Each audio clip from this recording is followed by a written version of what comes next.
She pawned my ring while I was under anesthesia, I whispered, clutching the empty velvet box. They didn't just take it.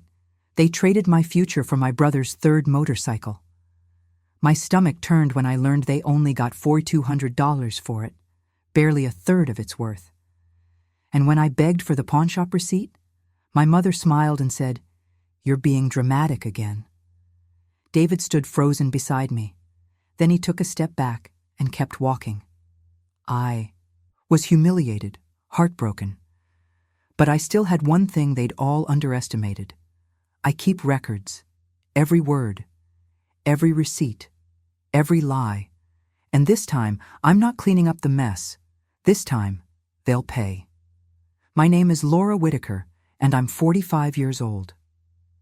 Every morning, I polish my kitchen table with lemon oil, organize color-coded bills, and touch the velvet ring box that David gave me last spring.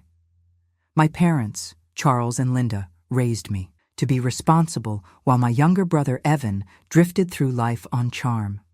"Your brother has that special spark," my father Charles would say, while my mother Linda excused every misstep as boyish impulses. I learned to keep meticulous records of everything. Receipts, conversations, promises made and broken, filling notebooks with the quiet ammunition of truth. The routine surgery should have been simple, but when I returned home, something felt wrong. Cabinet drawers sat slightly ajar, and the air held unfamiliar tension. But let me start from the beginning. The afternoon sun slanted through my living room windows as David helped me through the front door. Every step pulled at my stitches, but I was glad to be home. The familiar scent of furniture polish and coffee wrapped around me like a welcome blanket. "Easy now," David said, steadying my elbow. "Let's get you settled on the couch." That's when I noticed my parents already seated in their usual spots. Mom in the wingback chair, Dad on the love seat, coffee cups placed with theatrical precision on the side tables. Something about their posture made my skin prickle. David's hand brushed against mine, then froze. "Laura, where's your ring?" The question hung in the air like smoke. I glanced down at my bare finger, confusion clouding my mind. I'd given the ring to my mother for safekeeping during the surgery. She'd insisted, saying she'd keep it in her jewelry box. "Mom?" My voice cracked slightly. "Where's my engagement ring?" Linda's fingers tightened around her coffee cup. "Now, dear, don't get upset. We had to make a temporary arrangement." "What kind of arrangement?" The words felt thick in my throat. "Your brother needed help with his motorcycle purchase," she said, her tone deliberately light. "We knew you'd want to contribute to his happiness." The room tilted sideways. "You... what?" "We pawned it," Charles jumped in, his voice carrying that familiar note of authority that had silenced me so many times before. "It's what families do. We sacrifice for each other. Evan deserved that motorcycle, and we knew you'd understand." I stumbled to the mantel where I kept the ring box. Opening it, I stared at the velvet impression where my $15,000 ring should have been nestled. The empty space looked obscene, like a wound. "Which pawn shop?" I demanded, struggling to keep my voice steady. "When did you do this?" Charles waved his hand dismissively. "It's all handled, Laura. Don't worry about the details." I felt David shift beside me, his presence suddenly uncertain. When I dared to look at him, his face had gone pale, eyes darting between me and my parents, as if seeing us all for the first time. Heat flared behind my eyes. "Were you even planning to tell me? Or were you hoping I wouldn't notice until after the deadline to reclaim it?" Linda set her coffee cup down with a sharp clink. "I expected more gratitude, honestly. You've always been so selfish about your brother's needs. This was your chance to show real family spirit. You know that moment when you realize everything you believed about your family was built on sand? When all those years of being the responsible one suddenly feel like a cosmic joke? Yeah, that was my moment." David's silence pressed against my skin like ice. Evening shadows were creeping across the floor, and I could feel something else creeping with them. Doubt. Not just about my ring or my parents, but about everything I'd built my life around. Mom, I said, my voice barely a whisper. That ring was my future. Don't be dramatic, Linda replied. It's just jewelry. Evan needed this motorcycle to build his business. I wanted to laugh at that. Evan's businesses were as permanent as soap bubbles. Pretty, floating things that popped at the slightest pressure. But this time, his latest scheme had cost me more than just peace of mind. David cleared his throat. I think I should go. You clearly have family matters to discuss. His hand brushed my shoulder, but the touch felt different now, hesitant, unsure. I watched him walk to the door, his shoulders stiff with discomfort. As it clicked shut behind him, the sound echoed through my chest like a gunshot. The ring wasn't just gone, my whole world was sliding sideways, and I couldn't tell what would be left standing when it stopped. The next morning, my hands shook as I wrote everything down in my little black notebook, the same one I'd been keeping since college. You know how some people comfort eat? I comfort document. There's something steadying about turning chaos into neat, dated entries. October 15th, 4:37 p.m. First discovered ring missing. October 15th, 4:42 p.m. Parents admitted to pawning ring. October 15th, 5:15 p.m. David left, suggested sorting things out. The kitchen smelled of coffee and denial as I sat at the island, my father's voice droning on about family economies and shared resources. He had that professor tone he'd always used when explaining why Evan deserved another chance, another loan, another bailout. Look, I interrupted, my fingers wrapped tight around my coffee mug. I understand you wanted to help Evan, but that ring was worth $15,000. Let me drive you to the pawn shop right now. I'll pay whatever they're asking. We can fix this today. Dad's expression hardened. That's completely impractical, Laura. The money's been spent. Evan needed reliable transportation for his new business venture. It wasn't yours to spend? My voice cracked. That ring was my future. Mom clicked her tongue from the sink. Now you're being dramatic again. It's just jewelry. Just jewelry. The words hit like a slap. That ring had been David's grandmother's, reset with stones from my grandmother's collection. But trying to explain that would be like describing colors to the colorblind.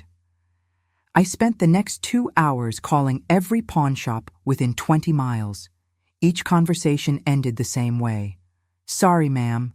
Without a ticket number, there's nothing we can do. The roar of an engine drew me to the window. There was Evan, gunning his new midnight blue motorcycle down our quiet street, the exhaust sending ripples through the hot afternoon air. Mom appeared beside me, beaming like he'd just won a Nobel Prize. Isn't it beautiful? She sighed. He looks so happy. My stomach clenched as I watched Mrs. Peterson's curtains twitch across the street. By dinner, everyone would know my ring had funded my brother's latest toy. Mom, I tried one more time. Please, just tell me which pawn shop has the ticket. I'll handle everything else myself. Oh, sweetie. She patted my arm. I must have misplaced it in all the excitement. You know how I am with paperwork. I did know. Mom could misplace anything that might cause conflict. Bills, letters, inconvenient truths. But this time, I wasn't backing down. David called around sunset. Maybe everyone needs to cool down, he suggested carefully. Give it a few days, let tempers settle. The words landed like a judge's gavel. He was pulling back, creating distance. I could hear it in his voice. After dinner, while Mom went upstairs to shower and Dad retreated to his study, I knew I had my chance. Her purse sat on the kitchen counter like a dare. The old Laura would never have snooped. The old Laura would have trusted family. But the old Laura still had her ring. I could hear the shower running upstairs as I eased open the clasp. Her wallet, reading glasses, mints, tissues. And there, caught between receipt papers, I felt the edge of something stiffer. My fingers had just brushed it when footsteps in the hallway made me freeze. My heart hammered against my ribs as I stood there, hand still buried in my mother's purse, caught between retreat and revelation. I waited until the footsteps passed, my pulse thundering in my ears. Once the hall fell silent, I eased the stiff paper free. There it was, A pawn ticket from Golden Crown Jewelry and Loans, dated 3 days ago. Amount received, $4,200. My $15,000 ring traded for less than a third of its value. But what made my blood run cold was the bold text at the bottom. Forfeiture date, October 29th. 2 weeks. They'd gambled my future on a 2-week window. You ever have one of those moments where time seems to split? Where you can see your old self on one path, making excuses and smoothing things over, while your new self takes a harder road? That's where I stood in my parents' kitchen at 11:42 p.m., holding proof of their betrayal. I grabbed today's newspaper from the recycling bin and laid it next to the ticket. The flash from my phone's camera felt like lightning in the dark kitchen. Then, I documented everything in my journal. Time, date, exact location of the ticket in Mom's purse. The kind of details that turn a story into evidence. "What are you doing up so late?" I jumped at Dad's voice. He stood in the doorway in his old flannel robe, the one that always smelled like pipe tobacco, even though he'd quit smoking years ago. "Found something interesting," I said, holding up my phone. The photo glowed between us. Pawn ticket next to newspaper, date stamp clear as conviction.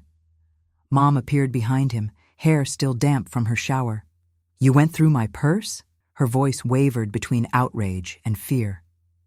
"Temporary stewardship," Dad said quickly, like he'd been rehearsing the phrase. "We were going to tell you once everything's settled." "When?" I cut him off. "Before or after the forfeiture date?" The kitchen light caught Mom's face as she shifted tactics. "After everything we've done for you, everything we've sacrificed." She glanced at Dad for support. "You owe your brother this chance. He's starting a new chapter. With my ring as collateral." The words tasted like metal in my mouth. A floorboard creaked, and I turned to find David in the doorway. He must have heard the voices and come downstairs. His jaw was tight, eyes moving from the phone in my hand to my parents' defensive stance. He cleared his throat. "I think I need some space to process this."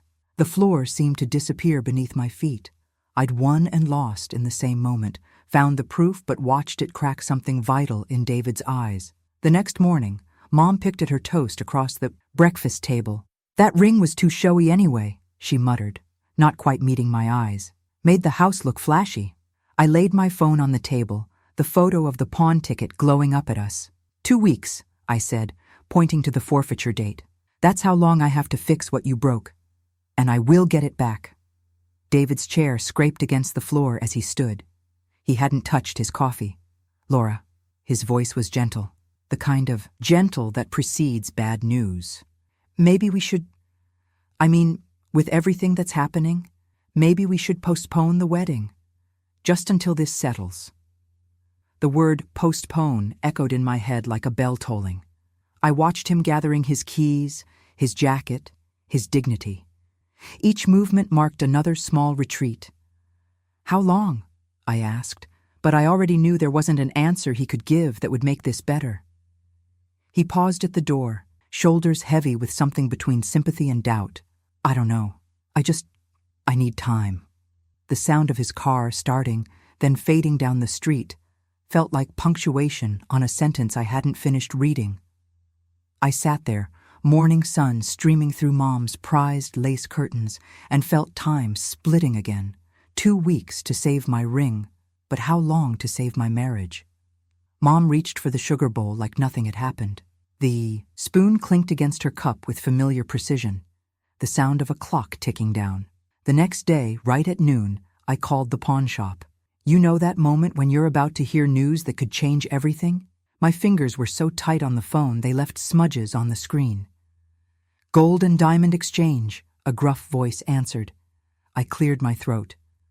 "I'm calling about a ring pawned last week. Princess cut, white gold band with, got a ticket number?" I read it off, listening to keys clicking in the background. "Yeah, we got it. 14-day hold, then it goes to general inventory." He rattled off the details like reading a grocery list. "Redemption needs original ticket, photo ID matching the ticket holder, and full payment in cash. No partials, no extensions." My stomach dropped. The ticket holder. That would be Charles or Linda Whitaker. Can't discuss account. Details. More clicking. But yeah, those rules are firm. Cash only, all at once, before the date stamped on your ticket. I thanked him and hung up, my hand shaking. The ring was there, but might as well have been locked in a vault on Mars. I found Dad in his study, doing his morning crossword puzzle, something he'd done every day since I was little. The familiar scratch of his pencil used to sound comforting. Now it just reminded me how some things never change. Dad, we need to talk about repayment. I pulled out my notebook, trying to sound businesslike. I can set up a payment plan. He laid his pencil down with careful precision. Laura, you're making this into something ugly. Family helps family. By stealing? By sharing. His voice hardened. And if you're planning to embarrass us over this, well, he adjusted his reading glasses. You might want to consider your position in the will.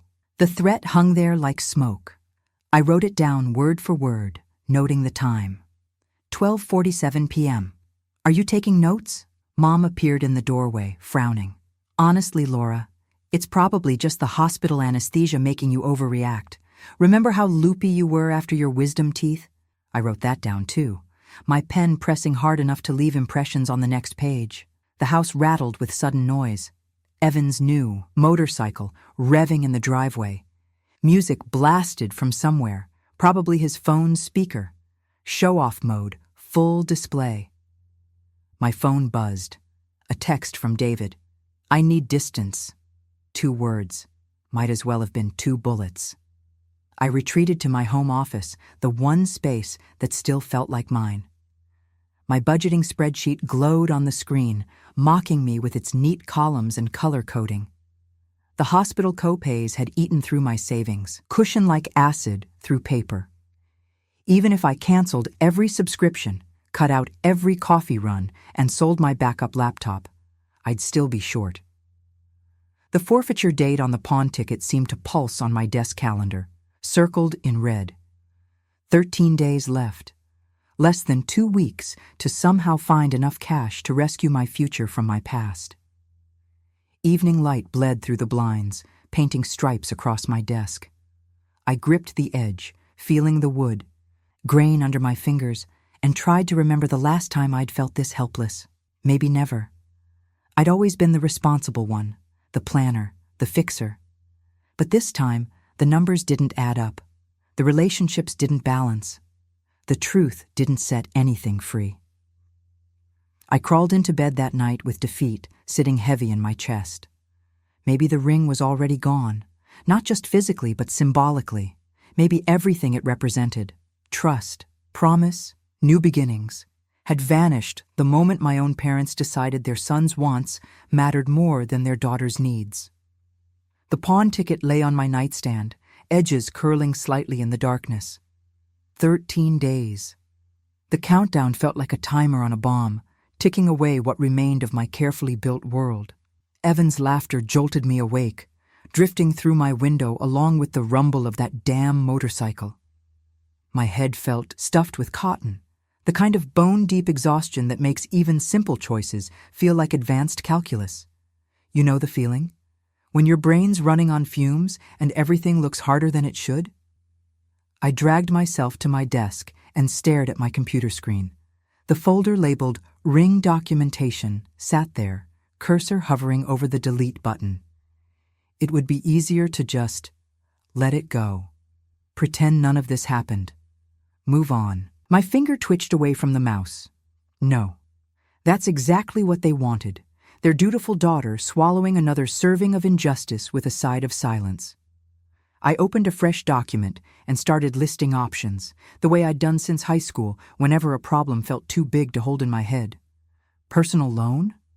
My credit was good, but banks get twitchy about family disputes. Second job? Not enough time before the deadline. Sell. Furniture? Maybe, but who buys used furniture fast enough? Ask David? The thought made my stomach turn. I couldn't beg money from the man who was already questioning our future. The list looked pathetically short. I remembered the metal cash box I'd kept under my teenage bed, tracking every babysitting dollar and birthday check. Dad used to joke that I should have been an accountant instead of going into marketing. Funny how being responsible was only praised when it benefited them. I called the pawn shop again, needing concrete numbers to work with. Balance due is $15,000 even, the clerk said. Deadline's 2 weeks from date of pawn, 5 p.m. sharp. After that, it goes to general inventory. I thanked him, added the details to my documentation, and spent the next hour crafting what I knew would be my final appeal to my parents. The email was perfect, professional, reasonable, even including an interest calculation to sweeten the deal. I promised monthly payments, signed contracts, whatever they wanted. Dad's response came 3 minutes later. Drop it. 2 words. Again. What was it with men and 2-word grenades lately? Something inside me just crumpled. I slid down the kitchen cabinets until I hit the floor, grabbed yesterday's dish towel, and let everything pour out. The towel still smelled like the lemon oil I'd used to polish the table, back when I still believed in order, in family, in basic human decency. The tears felt endless. Years of being the responsible one, while Evan got the praise, the passes, the pride. I remembered Mom rolling her eyes at my careful budgeting notebooks, calling them my little obsession. But those notebooks had bought my first car, while Evan crashed 3 of Dad's. My shoulders shook. The cool tile against my legs started to feel permanent, like maybe I'd just stay here forever, melting into the kitchen floor. What was the point of fighting? They'd already decided I was the villain in their story. You ever notice how surrender has its own kind of peace? For a moment, I almost welcomed it. Almost let the exhaustion win. Almost accepted that some battles aren't worth the cost of fighting. Then someone knocked at the back door. I froze, dish towel still pressed against my face. The knock came again. 3 quick taps, familiar somehow, but not Mom's usual rhythm or David's hesitant touch. Through the window's sheer curtain, I caught a glimpse of gray hair and a floral blouse I hadn't seen in years. I scrambled up from the floor, swiping at my face with the dish towel. My Aunt Marjorie stood there like some kind of avenging angel in her pressed floral blouse, silver hair pinned back neat as always. But her eyes, they burned with a fire I hadn't seen since Grandma's funeral 5 years ago. "Your mother called me," she said the moment I opened the door. "Asked me to talk some sense into you." Imagine her surprise when I said I'd be right over. Her laugh had an edge sharp enough to slice steel. You ever notice how sometimes the universe drops exactly what you need right in your lap, even if you didn't know you needed it? "Come in," I managed, stepping back. "Coffee? Please. Black is my opinion of your mother right now." Marjorie settled at my kitchen table while I pulled down mugs. My hands shook less with every passing second. "So Linda finally did it to you too," Marjorie said, watching me pour. I wondered when she'd show her true colors. The ring, right? For Evan's latest essential purchase? My coffee sloshed. "How did you—" "Because 20 years ago she sold our mother's Victorian brooch to fund Evan's second try at community college." Marjorie's voice was steady, but her knuckles went white around her mug. "The one Grandma specifically left to me in her will. Linda claimed she was temporary custodian while I was traveling. By the time I got back, the brooch was gone, and Evan had new textbooks he'd never open." The parallel hit me like a physical blow. I sank into my chair. What happened? Linda said I was being selfish. That family means sacrifice. That Evan deserved a fresh start. Marjorie's mouth twisted. "Sound familiar?" "Word for word," I whispered. "Show me what you've got so far." I pulled up my documentation folder, including the photo of the pawn ticket. Marjorie studied it, then pulled a pen from her purse and started circling details. "See these initials here? CF. That's Carl Feynman. He handles most of their estate items." She tapped the screen. "And this code in the corner? That's their high-value category. Items over 10,000 get special handling." "How do you know all this?" "I process estate sales, honey. Half my business goes through that shop." She smiled, and it wasn't entirely nice. Which means I know exactly how to request their item logs through proper channels. Standard verification process for estate tracking. The shame that had been crushing me started to lift, replaced by something warmer, something like hope. "We'll need the funds ready," Marjorie continued, pulling out a small notebook. "Cash only, and it needs to be traceable. Bank withdrawal with documentation. No personal checks, no credit cards." I nodded, already mentally calculating. "I can liquidate my emergency fund. It'll hurt, but it's better than letting them win." Marjorie reached across the table and squeezed my hand. "I'll stand right beside you at that counter, Laura, just like I wish someone had stood beside me 20 years ago." Outside, shadows stretched across my backyard. The deadline on the pawn ticket suddenly looked less like a threat and more like a finish line. If we moved fast, if we played this exactly right. "Why are you helping me?" I had to ask. "After all this time?" Marjorie's eyes met mine. "Because Linda didn't just steal my brooch that day. She stole my voice, my trust, my place in the family, and I've regretted staying quiet ever since." She straightened her already straight blouse. "But mostly, because you're not alone in this, honey, and it's about damn time someone proved it." I looked at the circled deadline again, feeling the weight of years of being the good daughter start to shift. Maybe it wasn't about being good anymore. Maybe it was about being right. The kitchen clock ticked steadily as Marjorie pulled out her phone and started making calls. Through my window, I could see the first stars appearing. The tide was turning. I could feel it in my bones. The next morning, Marjorie and I pulled into the pawn shop parking lot right as they flipped the closed sign to open. My hands were trembling a little, but Marjorie's presence beside me felt like armor. You know that moment when you're about to do something that could change everything? When your heart's doing double time, but your mind's crystal clear? That was me, standing there. The bell above the door jangled as we walked in. The place smelled like metal and cleaning solvent. Kind of reminded me of Dad's old workshop, before Evan turned it into his gaming den. Display cases lined the walls, gleaming under fluorescent lights. My stomach clenched, wondering if my ring was already sitting in one of them. "Morning, Carl," Marjorie called out, smooth as silk. The clerk looked up and his face brightened with recognition.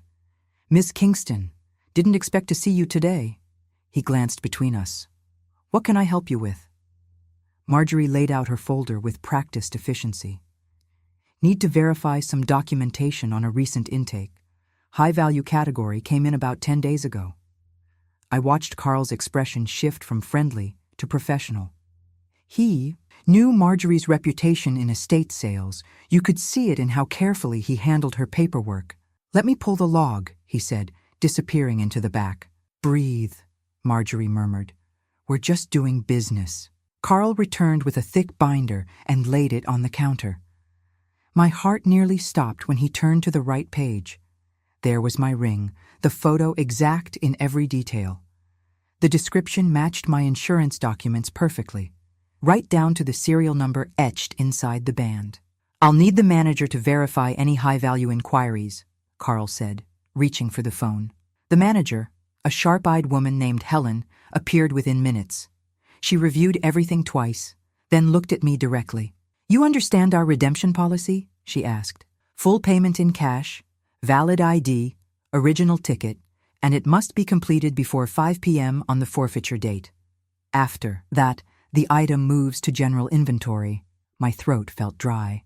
"What's the total with fees?" The number she quoted made my knees weak, but at least it was exact. No surprises, no hidden costs.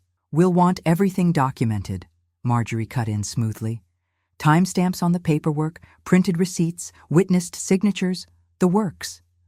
Helen nodded, respect flickering in her eyes. "Of course. We can schedule a redemption appointment to ensure everything's handled properly." "The morning before deadline," I said firmly. The words came easier now that I could see a clear path forward. While Helen prepared the preliminary paperwork, Marjorie leaned close. "I've got a contact at First Regional. They can open a short-term credit line this afternoon, just enough to cover what your savings won't reach. We'll close it the minute this is done." The afternoon heat was building outside as we finished up. My folder now held copies of everything: the log entry, the intake photo, the verification forms. Each piece of paper felt like a step closer to making this right. "See you next week," Helen said as we turned to leave. The bell jangled again, and I felt lighter than I had in days. That feeling lasted exactly 3 seconds. A familiar engine growled in the parking lot. That distinctive rumble I'd been hearing cruise past my house for days.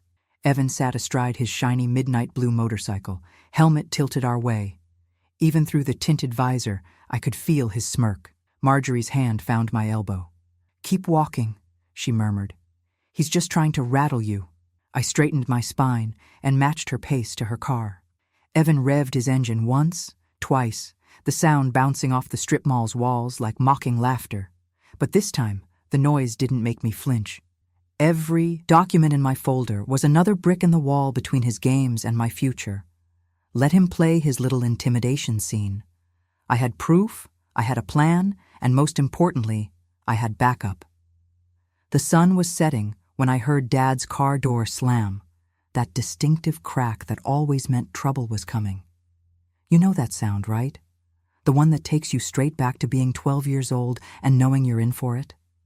I was at the kitchen table, organizing my folder when they burst in.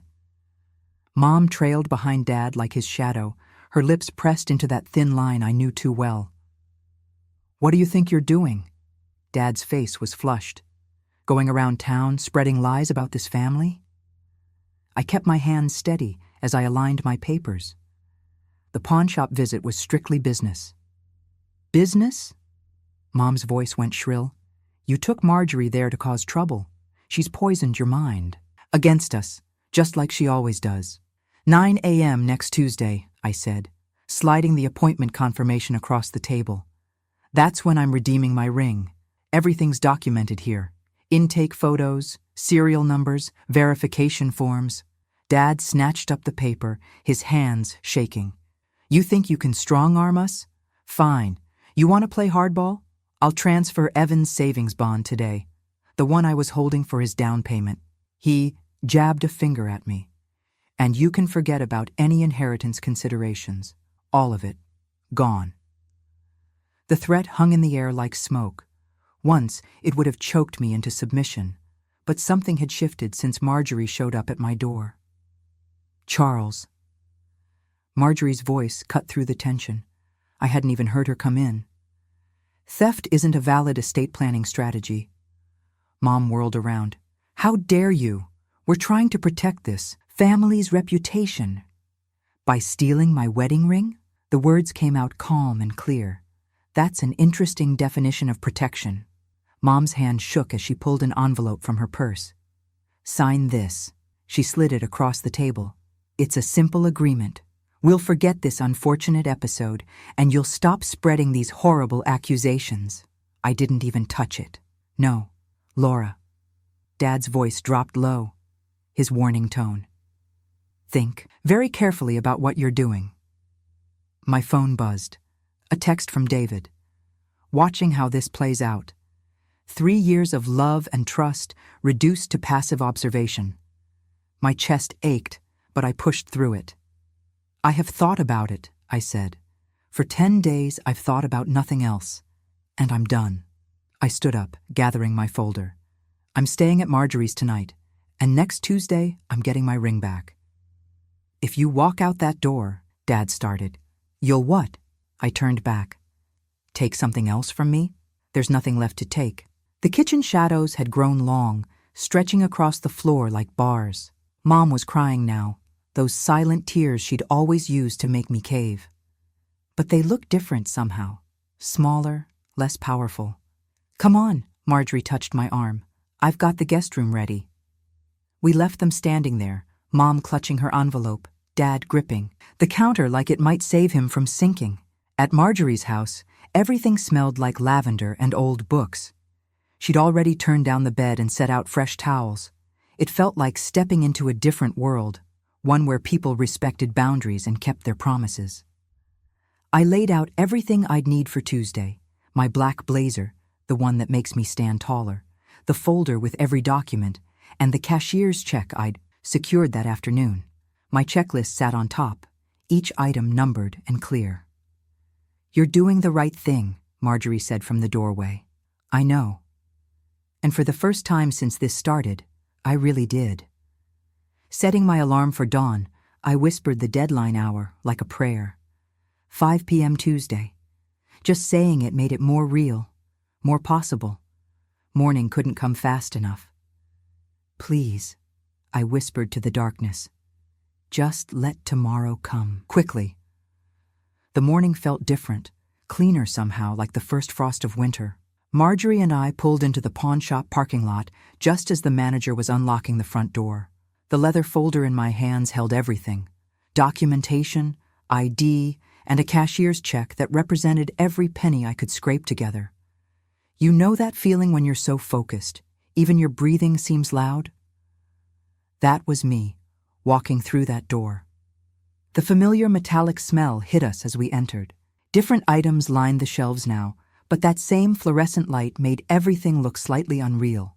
The manager, Bernie according to his name tag, recognized Marjorie from our verification visit and nodded. 9 a.m. appointment, I said, my voice steadier than I felt. For ring redemption. Bernie checked his log. "Whitaker?" When I nodded, he continued, "Let's see your ID and documentation first." I laid everything out on the counter: driver's license, original purchase receipt, photos, serial number verification, even the newspaper-dated picture of the pawn ticket I'd found in Mom's purse. Each paper made a soft sound as it touched the glass, like cards being dealt. "Thorough," Bernie commented, examining each document. He disappeared into the back room and returned with a small velvet pouch. The cashier's check came next. Bernie counted the amount twice, speaking each number clearly while Marjorie recorded the transaction on her phone. My hands were shaking so badly I had to steady them against the counter to sign the redemption receipt. "Item 247B, Bernie read from his log.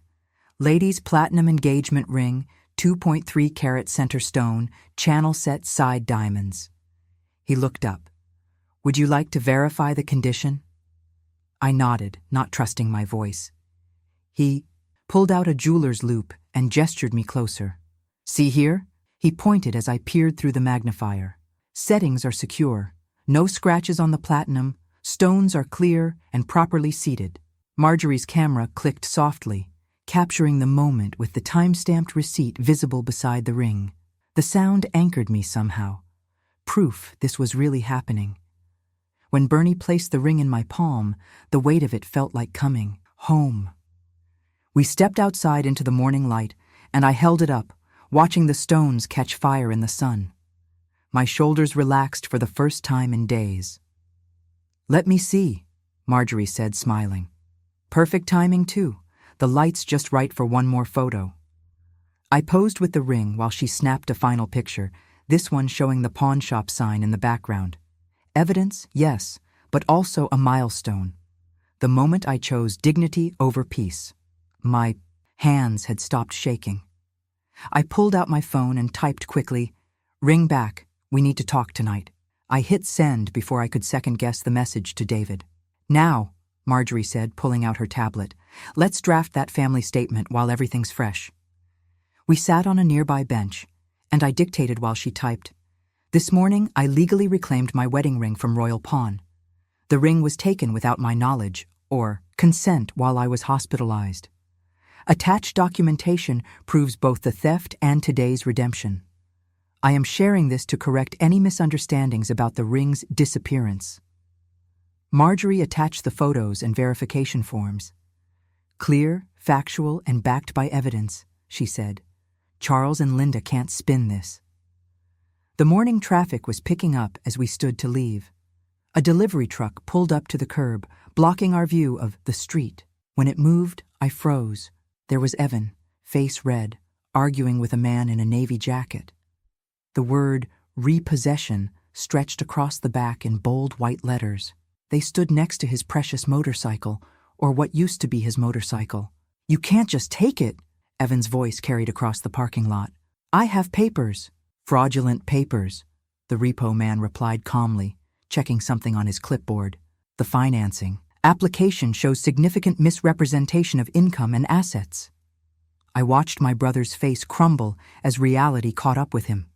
For once, someone else's promises were being examined in the cold light of day. The finance agent, Walsh according to his badge, flipped through his paperwork with practiced efficiency while Evan paced.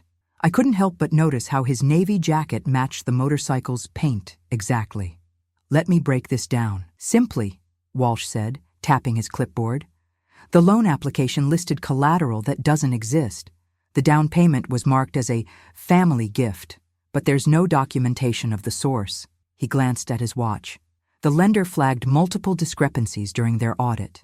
Evan's face flushed darker. "Mom and Dad vouched for everything. They signed statements we've now verified as false," Walsh cut in, "which is why I'm here.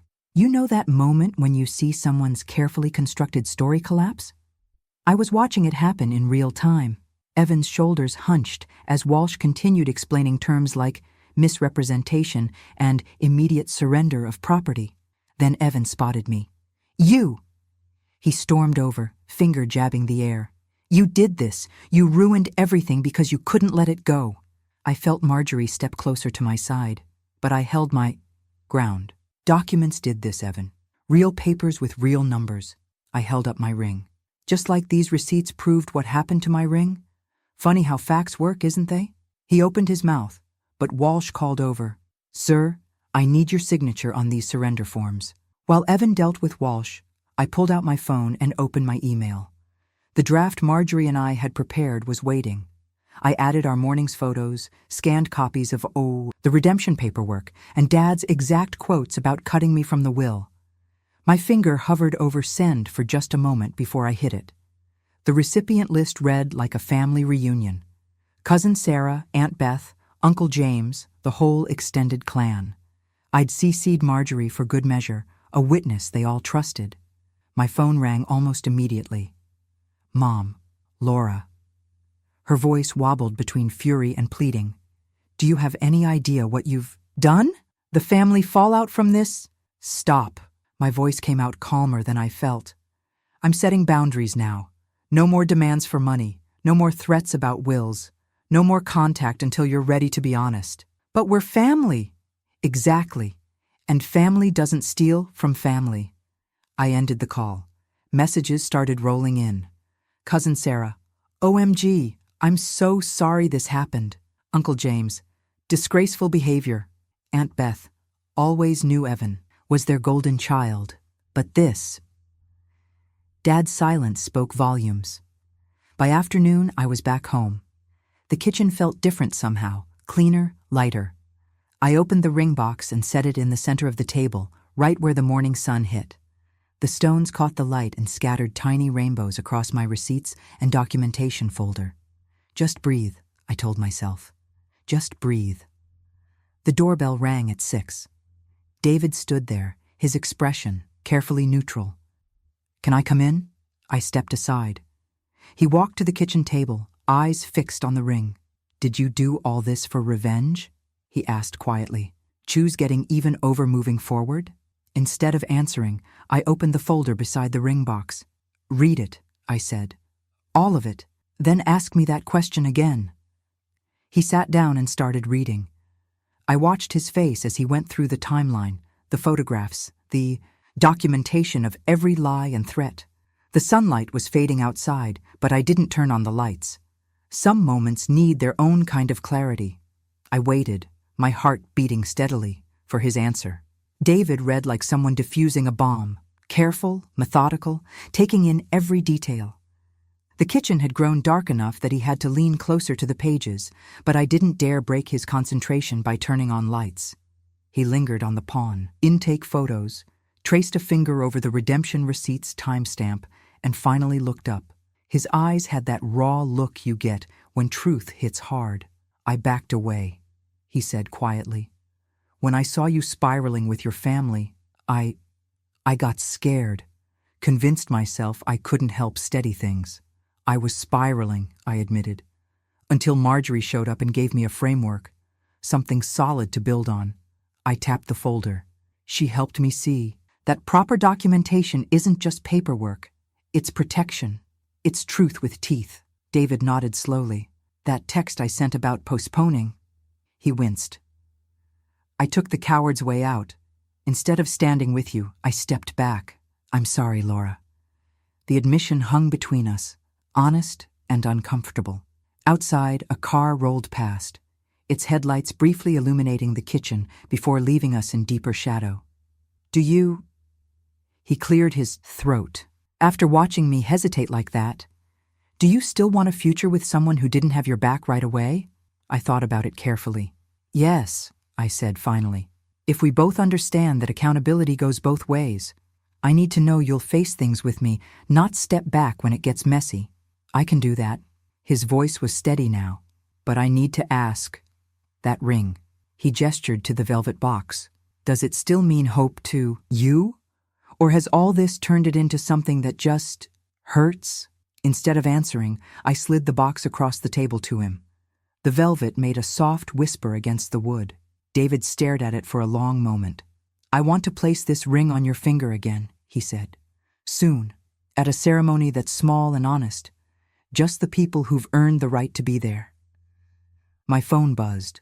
The first of what became a cascade of family responses. Cousin Sarah sent 3 messages in quick succession.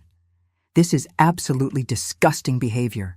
Followed by, I always wondered about those emergency loans for Evan, and you can stay with us anytime. Uncle James's reply landed next.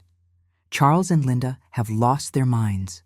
Who steals from their own daughter? More messages poured in. Aunt Beth sharing a memory of my parents dismissing her concerns about Evan's spending. 2 cousins comparing. Notes about financial favors that never got repaid. Then, Uncle Robert's message appeared. FWD. Thought you should see this entire thread, Charles. My phone buzzed one final time. Dad, you made us look like thieves. My fingers moved across the screen, typing 5 words I knew would end this chapter of our relationship. You did that yourselves. I hit send just as David reached across the table and took my hand. We're going to be okay, he said softly. The screen went dark, reflecting our silhouettes in the deepening dusk. I squeezed David's hand, feeling the weight of the moment settle into something like peace. Note: stopping here as we've covered all the required elements. David's reading and realization, his apology for withdrawing, their mutual commitment to accountability, the ring discussion and ceremony plans, the family response cascade, and Charles's final message with Laura's reply. The next afternoon, sunlight poured through the courthouse windows, turning everything golden. The marriage license office wasn't exactly romantic, just a small room with faded blue carpet and the kind of institutional furniture that's been around since the Reagan years. But standing there with David and Aunt Marjorie, watching dust motes dance in the light beams, I felt something settle into place. You know that moment when you realize you're exactly where you need to be? That's what hit me as I slipped the ring back onto my finger. The diamond caught the sun and scattered tiny rainbows across David's shirt. 3 days ago, I'd thought this ring was lost forever. Now here it was, restored not just to my hand, but to its proper meaning. Beautiful, Aunt Marjorie murmured, squeezing my shoulder. She'd dressed up for the occasion in her good blue suit, the one she usually saved for estate hearings. That meant something. She understood this wasn't just about paperwork. David watched me adjust the ring, his eyes soft. Perfect fit, he said quietly, like it never left. My phone buzzed in my purse. I almost ignored it, but something made me check. It was a text from Sarah, my cousin. You might want to see this. Attached was a video of a tow truck hauling away Evan's motorcycle, my brother gesturing wildly in the background, while a repo man calmly filled out forms. Karma's right on schedule, Aunt Marjorie said, peering at my screen. She didn't smile exactly, but her expression held a certain satisfaction. Another text arrived, this one from Uncle James. Linda and Charles uninvited from Thanksgiving. Beth says Christmas is out too. Actions have consequences. I remembered all those family gatherings where Mom and Dad held court, dispensing approval like rare candy while Evan preened. Now their social calendar was evaporating faster than morning dew, not because I'd sought revenge, but because the truth had finally caught up. "Your parents made their choice," Aunt Marjorie said, as if reading my thoughts. "They chose Evan's wants over your dignity. Now they're facing the natural results." She was right. I hadn't destroyed their reputation. They'd done that themselves, one selfish decision at a time. All I'd done was shine a light on facts they couldn't deny. "Thank you," I told her, "for showing me how to fight clean. Documents, not drama. Facts, not fury." "Keep those habits," she replied. "Not out of fear, but because clear records mean clear boundaries. Nobody can gaslight you when you've got the receipts." I patted my purse where I'd tucked away both the pawn redemption receipt and our fresh marriage certificate. 2 pieces of paper that proved choices matter, truth wins, and some things can't be stolen if you stand firm. David squeezed my hand. "How about a quiet dinner at home?" he suggested. "Just us?" That sounded perfect. But first, I needed one more moment. I walked to the window and held up my hand, watching the ring sparkle against the afternoon sky. 3 generations of my family had worked to afford this ring. Mom and Dad had tried to turn it into pocket change for Evan's latest toy. Now it was back where it belonged, catching light like a tiny beacon of restored justice. "Betrayal builds strength," I said softly, "if you rise above it." Aunt Marjorie touched my arm. "Ready to go?"